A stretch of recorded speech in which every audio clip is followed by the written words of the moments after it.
Simple మాట చెప్తాను, నిజంగా మాట చెప్తా. రోడ్లో ఉన్న వాళ్ళందరినీ ప్రేమిస్తారు కానీ ఇంట్లో ఉన్న వాళ్ళని ప్రేమించారంట.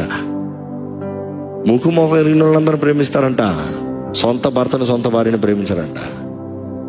ఊళ్ళో ఉన్న వాళ్ళందరూ ప్రేమిస్తారంట, సొంత తల్లిదండ్రులను ప్రేమించారంట.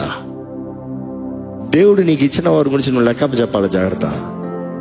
నీ కుటుంబం దేవుడు ఇచ్చింది అయితే దేవుని గణపరచు. దేవుని ప్రేమతో నీ కుటుంబంలో నీవు ఫలించాలన్నప్పుడు దే ఆర్ విత్ యూ. నీతో పాటు ఉన్నవారు, వారిని త్రోసివేయద్దు. ఏ ఒక్కరు చెప్పలేరు, ప్రభా భార్యగా నన్ను మాత్రం ఆశీర్వదించి నా భర్తను ఆశీర్వదించని చెప్పలేరు. ఎందుకంటే వారిద్దరు ఏక శరీరమై ఉన్నారు. ఎక్కడ సగం ఆశీర్వదించి సగం శాపం ఉండాలి దేహం? Not possible. ఈరోజు దయచేసి ప్రభు నాను వేడుకుంటానండి, ప్రేమ శాశ్వత కాలం ఉంటుంది. ప్రేమ శ్రేష్టమైనది, మూడు తగినట్టుగా మారేది కాదు. అందుకని దేవుడు శాశ్వతమైన ప్రేమతో ప్రేమిస్తాడన్న మాట చెప్తున్నాం. అగాపే ప్రేమను మీరు గ్రహించి అగాపే ప్రేమతో నింపబడగలిగితే ప్రభు మీ జీవితంలో కార్యం జరిగిస్తాడు.